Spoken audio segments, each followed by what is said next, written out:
if you look at the numbers, California has some of the highest housing construction in the nation. So why are there so many homeless? Well, California also has the biggest population and is the third largest state. So for this video, we're going to weight everything by population. What does weighted by population mean? Well, if I told you there were 161,000 homeless people in California, your mind would glaze over because that number is just too big. If I take the total population in California, 39 million, divide that by 1,000, there are 39,000 sets of 1,000 people. And if I divide the 161 homeless by the 39,000, you have about 4 people, which means that there are 4 people in every 1,000 that are homeless in California. 4 people is a number that you can wrap your mind around. And per 1,000 makes easy to compare populations that are massive compared to populations that are small, such as Montana or Maine. Here are all of the states, with homelessness given as a per 1,000 number. Hawaii, California, and New York are all above 4 homeless people per 1,000. This correlates well with a study done by E.C. Roman, originally published in the Wall Street Journal, of the hardest places to build in the U.S., which are Honolulu, Los Angeles, San Francisco, and New York. New York. Now let's take units per 1,000 to another sector. Here is 2019 births compared to built housing in units per 1,000. The number is not an average, but it is a decent representation of the last 10 years. In 2019, California built 2.3 houses for every 1,000 people. How does 2.3 houses stack up compared to what other states built in 2019? It's pretty bad. It's in the top 20 lowest for number of houses built per 1,000 people. I'll use this chart again later. Okay, back to this. Why am I comparing birth rates to built housing? Because 25-30 years ago, these numbers were about the same, except for that there were about 12 people born. And those people are now 25 to 30 years old. For various reasons, they want to buy housing, such as starting a new family, moving out of their parents' basement. And for those searching, there are about 3 houses for every 5 couples. Oh look, here are the 4 homeless. You may say that California's housing problem is all those people moving in. Well, it turns out that in the last 10 years, move-ins and move-outs are statistically exact, although somehow California lost an entire % of its population at the same time. Where did those people go?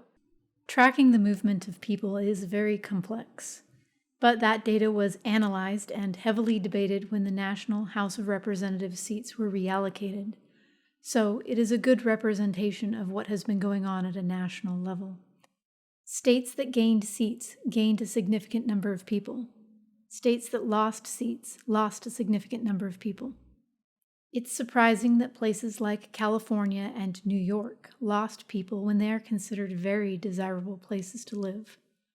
California lost so many people that they almost lost 2 seats. We will continue using 2019 numbers. But even by 2019, California had lost an entire % of its population. How did it do that? This is where building rates comes in. In the graph is shown the 20 lowest building states weighted by population. Every state that lost population built less than 2.5 new homes per 1,000 people. For some states, it might be low birth rates, but for California, that means they were not building enough homes and people had to find somewhere else to live. Every state that gained a seat built above 4.5 units per 1,000 people. They housed their own population and often people moving from other places. If California was in an isolated bubble, its housing problem would be much worse. All of California's neighbors are in the top 16 highest construction per 1,000 people in the nation and are probably absorbing California's exodus. Unless more housing is constructed, it is logistically impossible to house all of the homeless in California. But to drive this home, I will use Los Angeles County. Los Angeles 2020 census had 1,400,000 occupied units, and supposedly 86,000 vacant units. I spoke to a representative from the Census Bureau and asked how this number is recorded. They said they send a person around to see if the houses are livable by looking on the outside. With thousands of houses, this count only makes sense. Not everything that looks livable on the outside is livable, so instead we'll use units available for rent right now on Zillow, the largest rental site for Southern California. There are 4,860 units available for rent at this point in time. In LA, there are 63,000 homeless. Assuming that most of these units are two-bedroom, you could put a bunk bed in each room, have a homeless person sleeping on the couch in the living room, and still not have enough housing for all of the homeless in LA. Unless more housing is constructed, it is logistically impossible to house all of the homeless in California. To stabilize housing prices, California would need to build at 4 units per 1,000, which is 156,000 units. It is a common reaction in California to then request that the government builds that missing housing. And the California government came to that same conclusion and increased their funding to the 5 major low-income construction grants given out each year: infill infrastructure, multifamily, AHSC, farm worker housing, and veterans housing. These 5 grants receive over $1 billion each year. Awards go to private construction firms and only cover some of their costs. In return, the units built with the funds are then deed restricted, which in layman's terms means they have low rent for about 55 years. Those 10,000 units are about 6.5% of the 156,000 needed to stabilize prices. This alone should convince you that it is impossible for the state government to build enough housing. 10,000 units is more than all the housing built in the state of Maine in 2019. But 156,000 is less than the units that were built in Texas in 2019 by the private sector. To double California's new housing and to make housing in California affordable, the push will have to come from the private sector.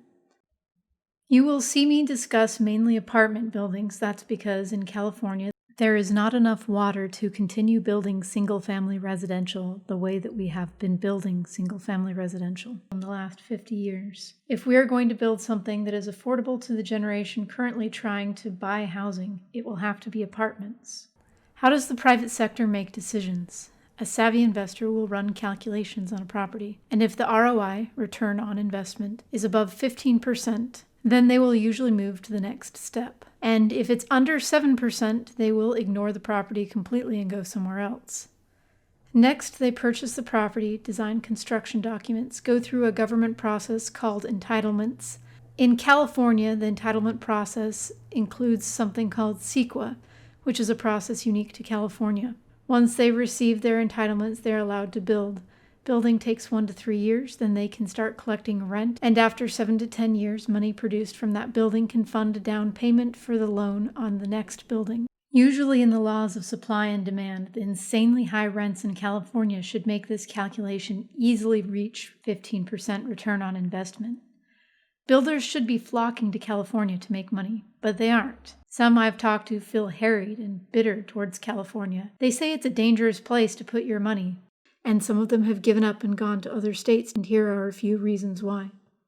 Number 1, CEQA, California Environmental Quality Act. CEQA is in the step right here. It's a government checkbox that you must receive in California, and California only.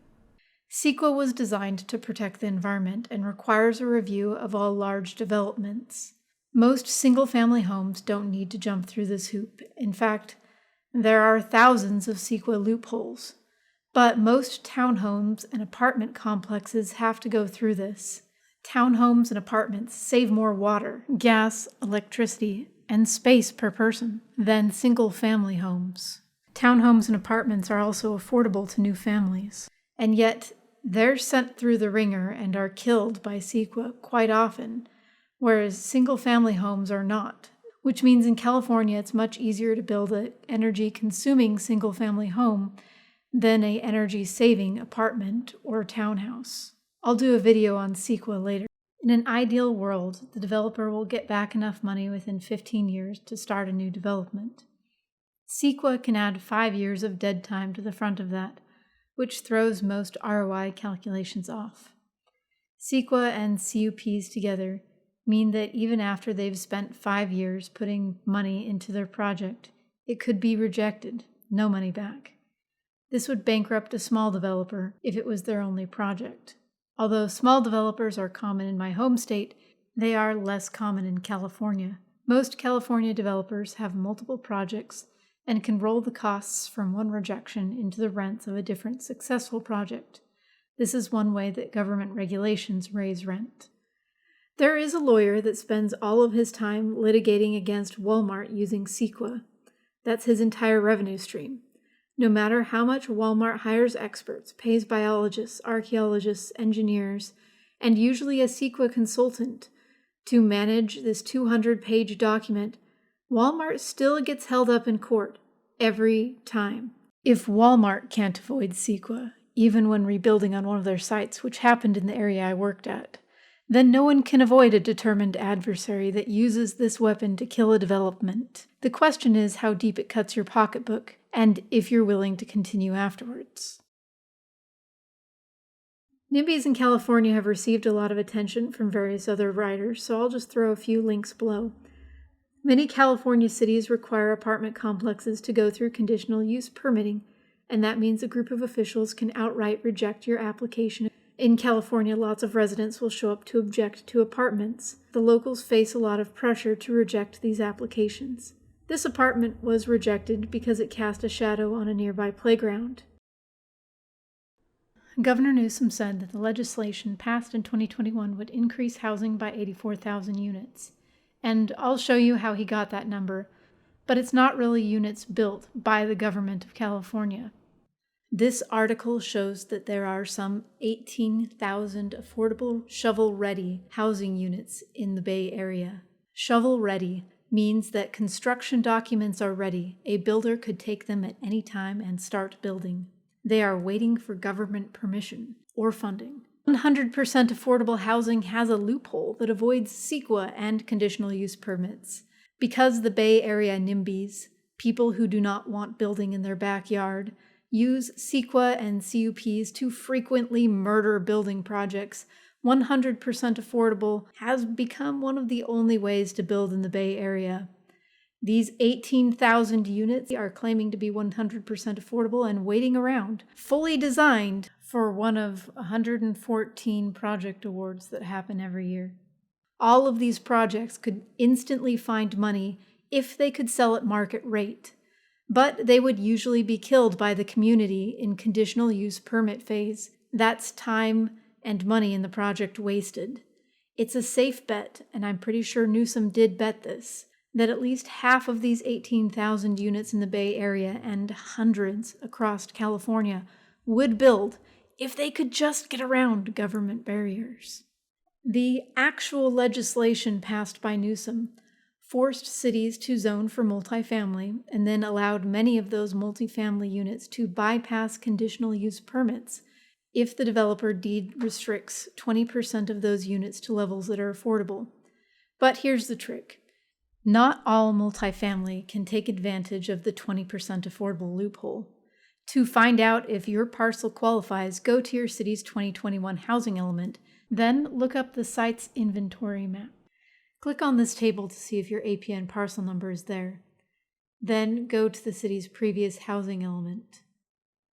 If it was counted toward the RENA number on the previous housing element, and many parcels are, then it will qualify. For some cities, you may need to do a public records request to find out if the parcel was listed on the previous RENA. You can do a public records request from the city or from HUD. This solution sounds great to legislators and planners, but I've answered a lot of phone calls from average people who want to build, and my experience is this is too complicated. It's a loophole that will most likely be taken advantage of by experienced developers. The wealthy and the well-connected will get in on the deal, and guys just starting out will probably still need to go to a nearby state that doesn't have CEQA and where projects can't easily be killed by CUPs. We'll see in the coming year how many developers can find this offer and are willing to take it. Deed restricting 20% of the units means that the builder will probably charge more for the remaining 80%, but it would give them a conditional use permit exempt status, which is what those 18,000 units were looking for by calling themselves 100% affordable. Except this time they don't receive any government funding or guaranteed Section 8 housing vouchers where California will pay them monthly rent on behalf of low-income tenants. What Newsom did was better than nothing. He enacted a lot of policies, and I'll talk about them more in another video. But I feel he didn't touch the heart of the issue. I came from a state where CEQA and conditional use permits for regular townhomes and apartments aren't a thing. A builder just has to meet zoning and building standards. California's methods look like a ringmaster, holding up tiny hoops for experienced developers and inexperienced developers to crash and burn. In fact, there were enough complaints this last year of the affordable housing grants that awards only went to experienced developers that California tried to remedy the problem by adding this new category in the NOFA Notice of Funds Available that came out a few days ago. 15% now has to go to new grant developers. California's affordable housing problem is too much government regulation.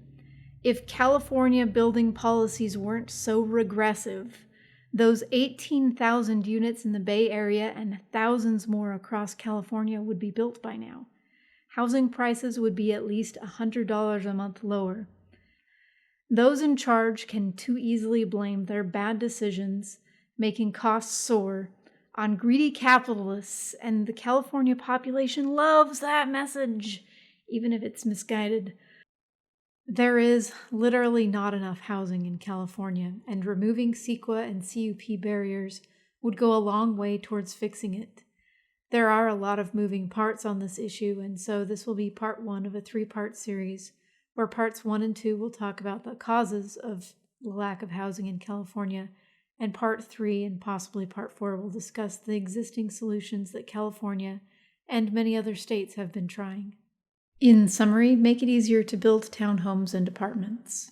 It's friendlier to the environment, and it's what 30-year-olds today can afford. Creating more housing means that your children will be able to live in the same state as you do. Thank you for watching. Please like and subscribe.